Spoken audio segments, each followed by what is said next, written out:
You've been caring about all the wrong things, and it's quietly ruining your life. But here's the good news. Today, we're going to burn that dead weight. If you've ever stayed up at night replaying conversations, stalking your ex's page, or feeling like you're falling behind because of what other people think, this video is your wake-up call. And by the way, if you enjoy deep, thought-provoking insights on Stoicism, self-improvement, and navigating life with wisdom, you'll love my free newsletter. Every Sunday, I send out powerful lessons, controversial truths, and practical strategies to help you level up, all for free. Want in? Sign up using the link below and start receiving value-packed content straight to your inbox every week. And if you're a brand looking to sponsor my content and reach a highly engaged audience of growth-minded viewers, my email's in the description. Let's create something impactful together. Now, let's talk about why you must stop caring about these things, starting today. 1. Why you must stop caring about your ex's opinion. Let me say something unpopular but true. If you're still crafting your glow-up just to make your ex jealous, you're not healing, you're just auditioning. And let's talk about why caring about your ex's opinion is secretly wrecking your confidence, how to break free, and why you deserve better than living as someone's sideshow. We've all seen it. You break up, you go quiet for a few weeks, then you start posting gym selfies, fancy dinners, travel pics, and cryptic captions like, "Best revenge is success." You swear you're moving on, but deep down, you're just trying to prove to them that you're winning the breakup. And here's the honest truth. That mindset still gives your ex more power over your life than they deserve. Why? Because the moment you let their opinion dictate your choices, you're not living for you. You're living as their unpaid performer. And what makes it even more hilarious? Half the time, they've already moved on, blocked you, muted you, or don't even notice. So now you're over here skipping dessert, taking vacations you can't afford, wearing outfits that don't even feel like you, all to impress someone who doesn't care. That's not empowerment. That's emotional slavery in a glittery wrapper. I've been there. A few years ago, I dated this guy. Let's call him Mr. All-Knowing. He was charming, ambitious, and critical. When we broke up, his parting words were, "You'll never succeed without me. You're too soft." That line lived rent-free in my head for months. I threw myself into work. I overcompensated at the gym. I wore makeup to buy groceries, because what if he saw me? Every Instagram post was curated to scream, "Look how unbothered and successful I am." Then one day, I bumped into him at a bookstore. He smiled, nodded, and walked right past me. Didn't even comment, didn't even follow me anymore. It hit me like a brick. I'd built my life around proving someone wrong, and they weren't even paying attention. I laughed all the way home. And then I finally started living for me. Here's the thing. They no longer have a vote. They're not on your team anymore. Their opinion about your worth is officially irrelevant. You're wasting emotional energy. Every ounce of energy you pour into winning against your ex could be used to actually build your happiness. They're biased anyway. They couldn't love you properly before, so why trust their judgment now? You're keeping yourself stuck. When you care about their validation, you're still letting them control you from afar. You deserve better. A close friend of mine went through this too. She dated a guy who dumped her and called her boring. So she dyed her hair pink, started partying, bought designer shoes, all to show him she was fun now. One night at a bar, she saw him with his new girlfriend, who looked exactly like, well, her old self, plain, quiet brunette. She laughed and finally let it go. Because at the end of the day, no matter what you do, people will like what they like. You can't rebrand yourself to fit someone's fleeting preferences. Here's how to actually free yourself from caring what your ex thinks. Block or unfollow. This isn't petty, it's boundaries. Out of sight, out of mind. Ask yourself, who is this for? Every time you make a decision, pause and ask if it's truly for you or to prove something to them. Shift your audience. Your ex is not your audience anymore. Your family, your future self, your real friends, those are your people. Write down your own goals. Stop letting revenge guide you. Write goals that actually make you proud, not just goals to spite someone else. Forgive yourself, because we've all done it. The point isn't to feel ashamed. The point is to recognize it and stop. Here's the deepest truth. When you care about your ex's opinion, you're really just clinging to the past. You're carrying a ghost, and ghosts don't clap for you. They haunt you. You deserve to take back your life, your self-worth, your future. You deserve to walk into a room, a job, a new relationship, without dragging their shadow behind you. You deserve peace. And here's the wildest part. When you finally stop caring, that's when you really glow up, because you're not faking it anymore. So here's my challenge to you. Stop checking who watched your story. Stop rehearsing what you'd say if you bumped into them. Stop letting someone from your past take up VIP space in your present. Instead, call a friend. Learn something new. Take yourself out for dinner. Build yourself, because the most satisfying revenge isn't a hotter body or a fatter bank account. It's being so genuinely happy that you don't even care if they see it. Tell me in the comments, what's one thing you're going to start doing just for you, starting today? You don't need your ex's approval. You don't even need mine. You only need yours. Stay bold. Stay unbothered. I'll see you in the next one. Quote. Tip, even need mine. You only need yours. Stay bold. Stay unbothered. I'll see you in the next one. 2. Why you must stop caring about regrets from the past. Let's make this uncomfortable right away. If you're still beating yourself up for mistakes you made years ago, you're not noble, you're just stuck. And the funny thing, everyone else already moved on. You're the only one still wearing your past like a prison jumpsuit.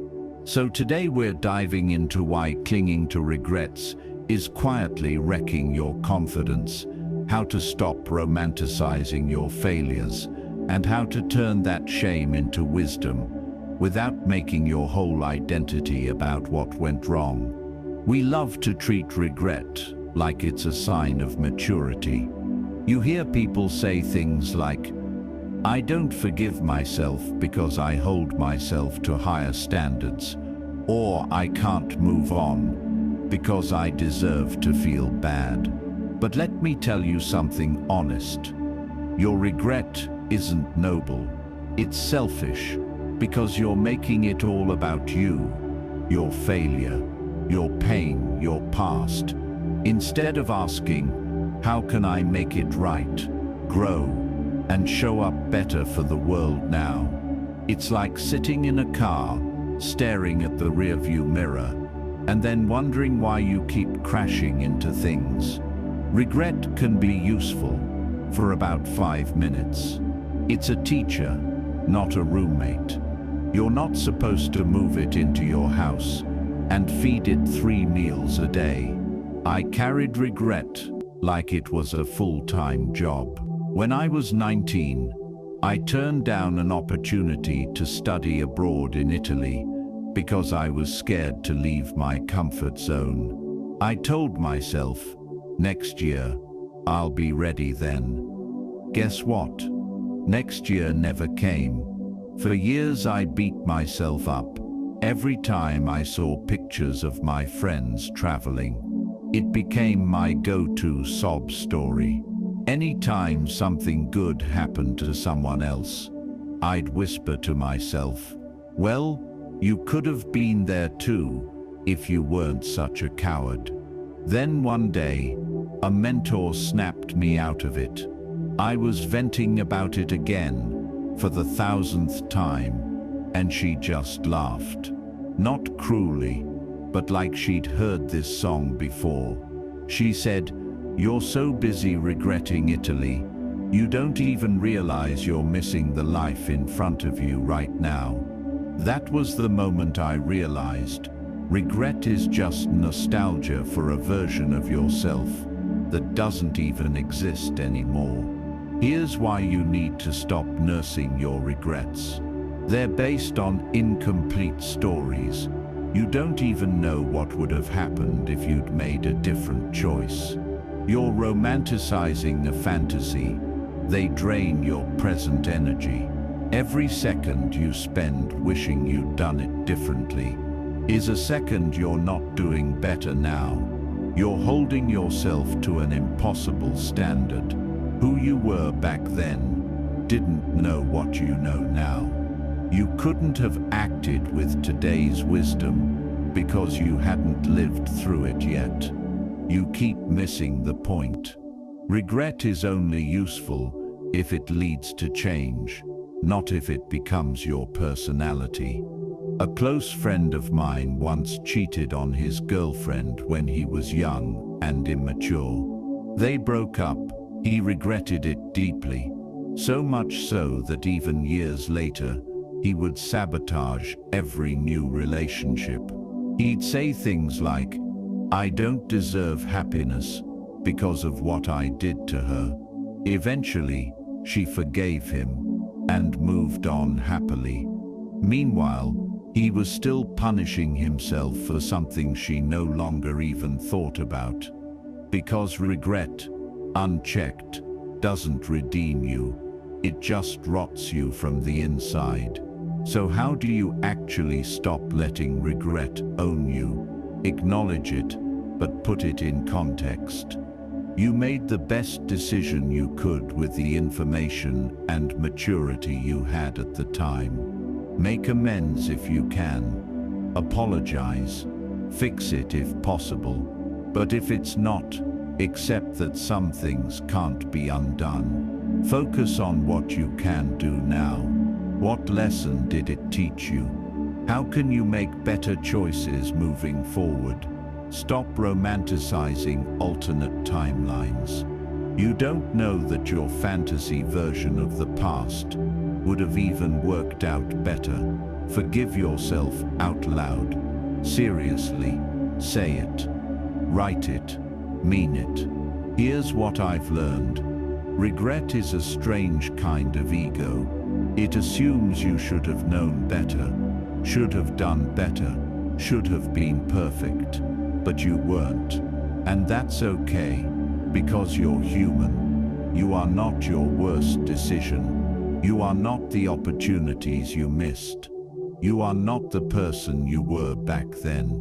You are what you do next. When you finally let go of regret, when you stop feeding it, stop glorifying it, you create space to actually grow into someone you're proud of. And that's something your old self would be proud of too. So here's my challenge to you. Stop replaying that scene in your head. Stop romanticizing the what if. Stop punishing yourself for being human. Instead, take what you learned and live like you actually believe you deserve another chance, because you do. And if nobody's told you yet, you don't need to earn your forgiveness. You just need to stop denying it. Stay bold. Stay forward-facing. I'll see you in the next one. 3. Stop caring about what you can't control. Here's one of the most annoying truths about life.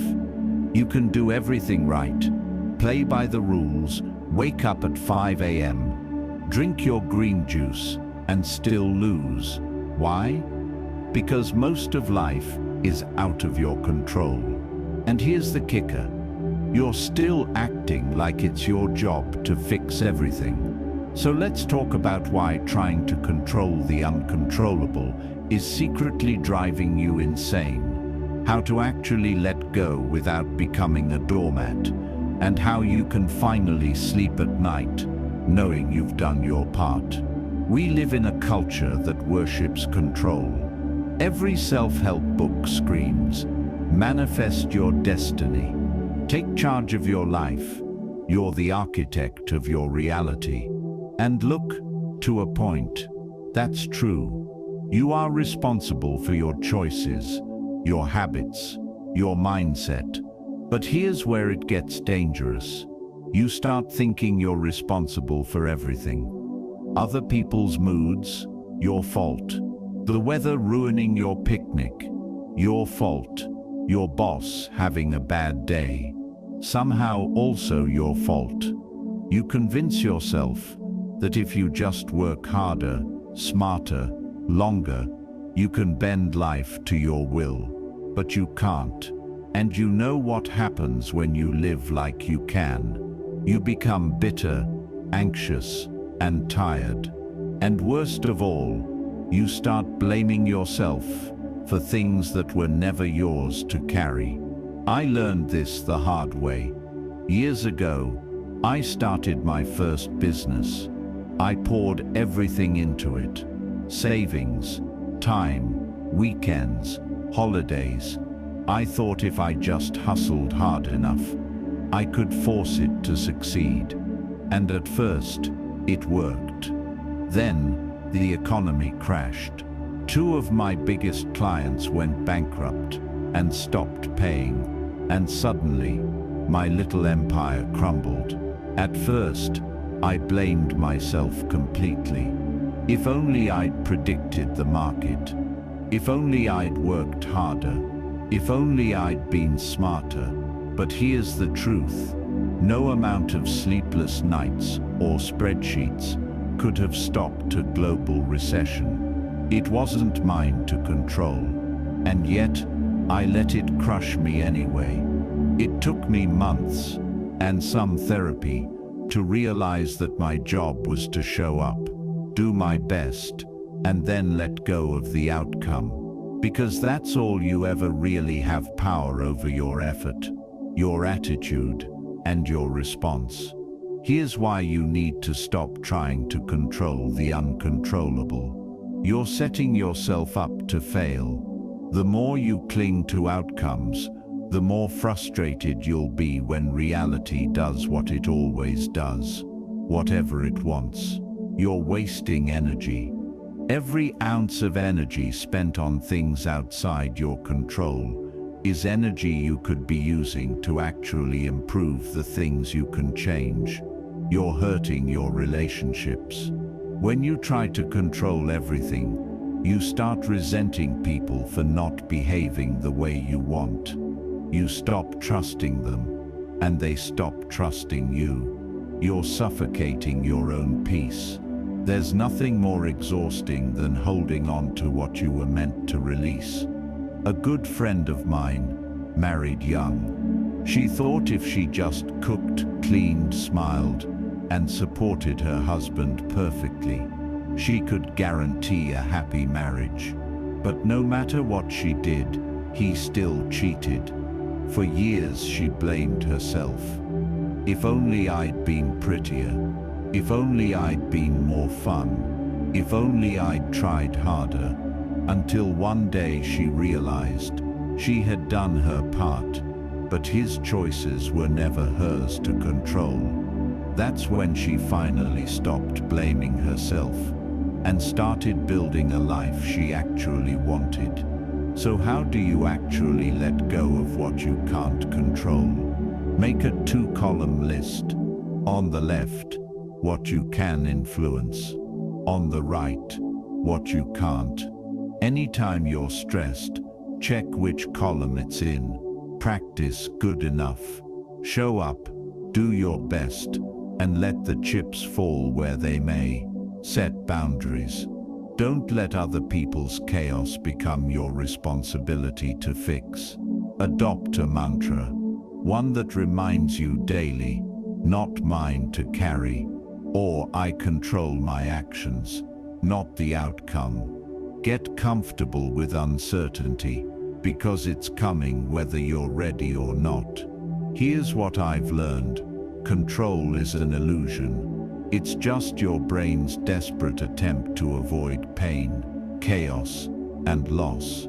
But the truth is, the more you try to control, the more you suffer. Real power comes from knowing where your responsibility ends.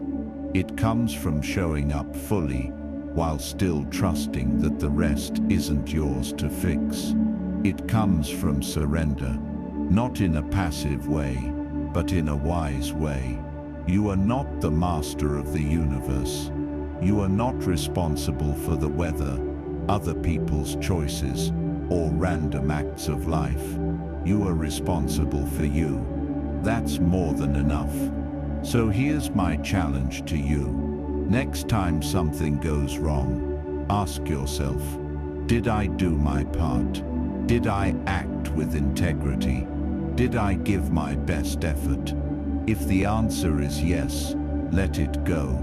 Stop carrying the weight of the world on your back. It was never yours to carry.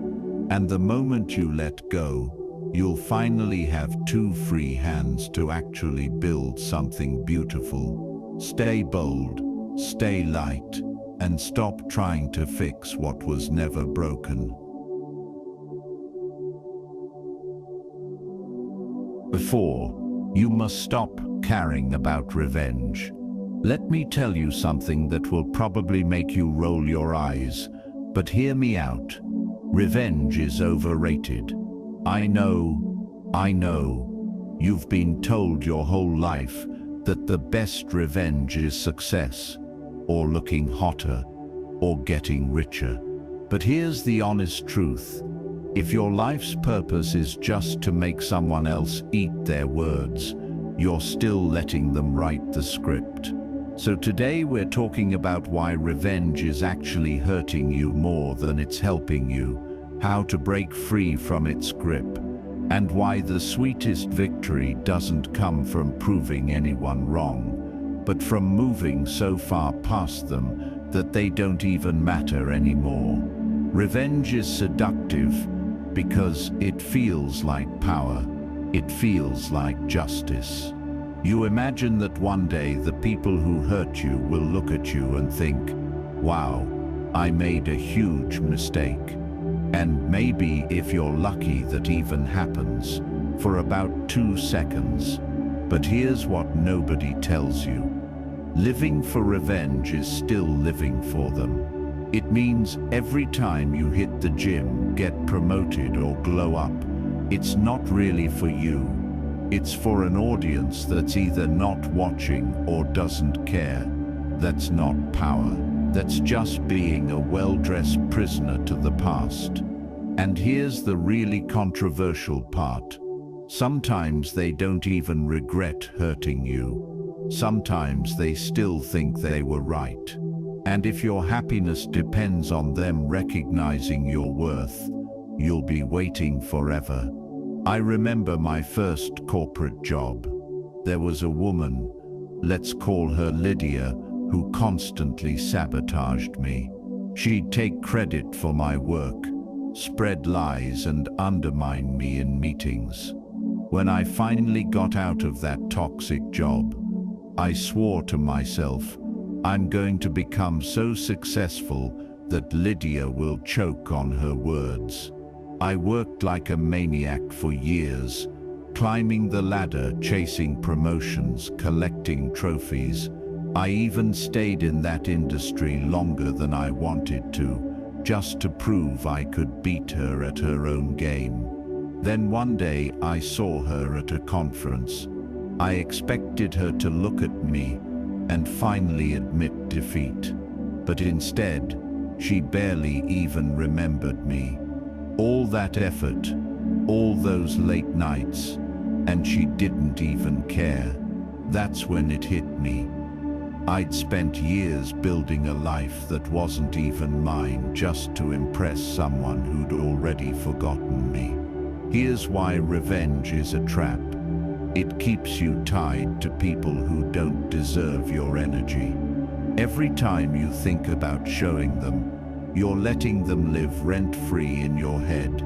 It warps your goals.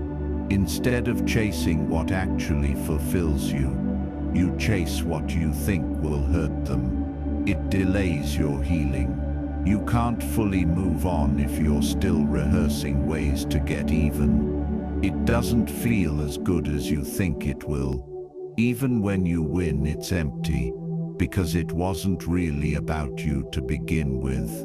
A close friend of mine got cheated on by her fiancé. She swore she'd make him regret it. She lost weight, started a business, posted her new life all over social media, all to get his attention. And you know what happened? He got married to someone else, never reached out. And she was left realizing she'd built her whole identity around a man who didn't care.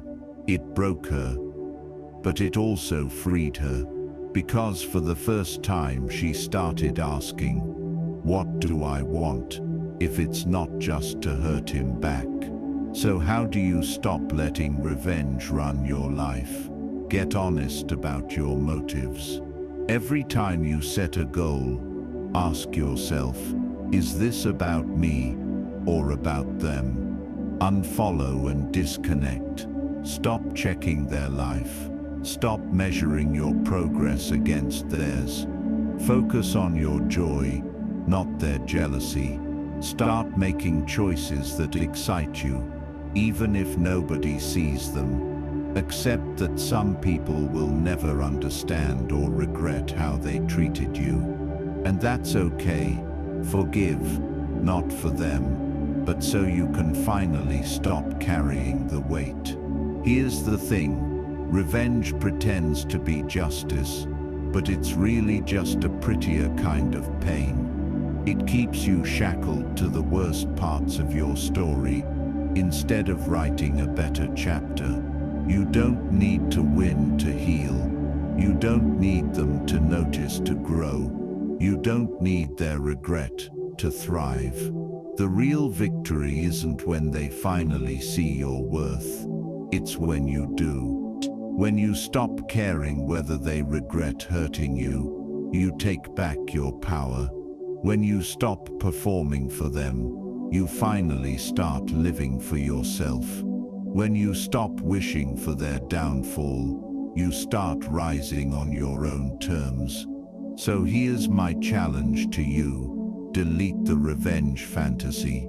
Stop building your life as a billboard for people who don't matter.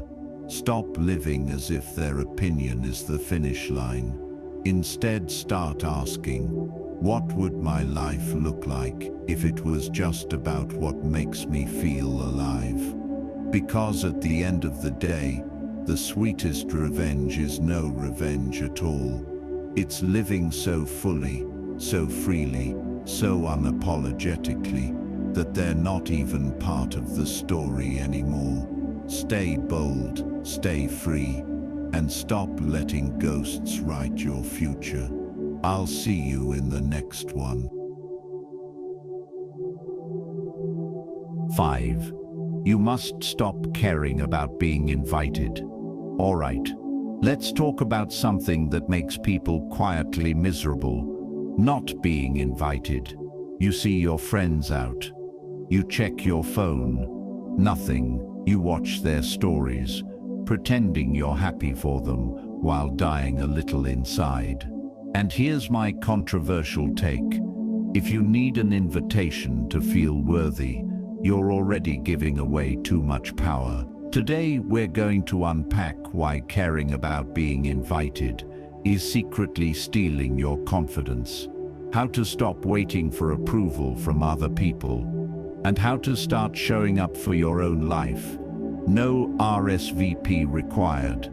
Here's what nobody admits out loud. Being invited feels good because it's a form of validation. It whispers to your ego, you matter, you're wanted, you belong. But the darker side is this. When you depend on invitations to feel like you belong, you're letting someone else decide whether you're enough. And let's be brutally honest, half of those events you weren't invited to, you wouldn't have enjoyed them anyway. The group chat you're not in, probably full of gossip and forced laughter. The dinner you missed, overpriced drinks, and awkward small talk. We romanticize being included because we assume everyone else is having a better time without us. But often they're just better at pretending. Years ago, I moved to a new city. I knew a few people, just enough to see them posting brunches and parties I wasn't invited to. At first, it crushed me. Every weekend I'd scroll through my feed thinking, why not me? What did I do wrong? So I started overcompensating. I'd drop hints like, oh, that looks fun, or next time, let me know. I'm always down. Pathetic, right? Then one Saturday, after another night of being left out, I decided to go see a movie alone. No pressure, no audience, just me. On my way out of the theater, I bumped into one of the girls from that brunch group. She looked exhausted. When I asked how her day was, she sighed and said, honestly, I wish I'd just stayed home. That's when it hit me. I'd been begging for a seat at tables I didn't even want to sit at. Here's why you need to stop tying your worth to being invited. It gives away your power.